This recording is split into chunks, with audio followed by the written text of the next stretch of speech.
ایک دفعہ انگلی کے اشارے سے ابو لہب نے کہا تھا نبی پاک کو آپ کا ہاتھ ٹوٹ جائے، اللہ نے فرمایا تبت یدا ابی لہب و تب، تو کہتا ہے میرے نبی کا ہاتھ ٹوٹ جائے تیرے دونوں ٹوٹ جائیں گے۔ اور سنو ابو لہب کا حال کیا ہو، ابو لہب کا معنی ہے ابو لہب شولوں کا باپ، لہب شولوں والا۔ کیا مطلب؟ ابو لہب اتنا حسین و جمیل تھا کہ اس کے جو رخسار تھے شولوں کی طرح چمکا کرتے، اتنا خوبصورت تھا، لال سرخ رنگ تھا، خوبصورت آدمی۔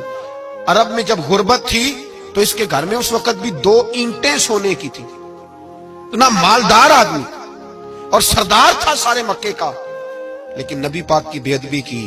تمہیں پتہ ہی نہیں کہ رب دنیا میں سب سے زیادہ ناراض ہی اس سے ہے جو اس کے رسول کا بے ادب ہے، سب سے زیادہ ناراض ہی اسی سے۔ ابو لہب نہ گیا بدر کے موقع پر، ڈر گیا، کہنے لگا میں نے نہیں جانا، مکے میں رہ گیا، نہ گیا جہاد کے لیے، مسلمانوں کے خلاف نہ نکلا۔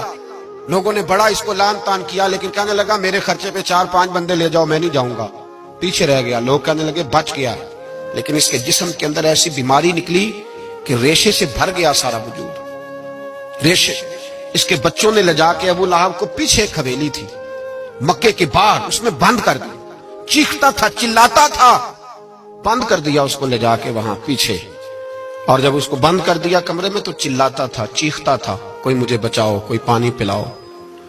دروازہ توڑ کے باہر نکلا تو چوک میں مر گیا ابو لہب، اتنی بدبو آتی تھی کہ کوئی قریب نہیں جاتا تھا۔ چوک میں لاش پڑی تھی، یہ ہے میت کسی بے ادب کی، منہ دکھانے کے قابل نہیں، اور ان کے دشمن پہ لعنت خدا کی، رحم پانے کے قابل نہیں ہے۔ چوک میں لاش پڑی ہے، تبت یدا ابی لہب و تب، چوک میں پڑی ہوئی ہے، کوئی قریب نہیں جاتا۔ اس کے بیٹوں سے لوگ جا کے کہنے لگے تمہارا باپ تھا، شرم کرو۔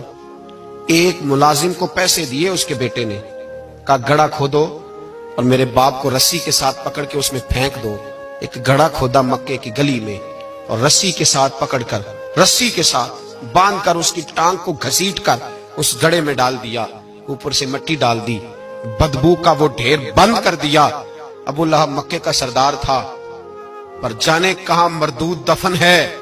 لیکن میانی صاحب کے قبرستان میں جاؤ، میانی صاحب کے قبرستان میں وہ علم الدین جسے اپنا نام بھی نہیں لکھنا آتا تھا، ہزاروں لوگ روزانہ اس کی قبر پہ کھڑے ہوتے ہیں اور رسول اللہ کی نعتیں سناتے ہیں۔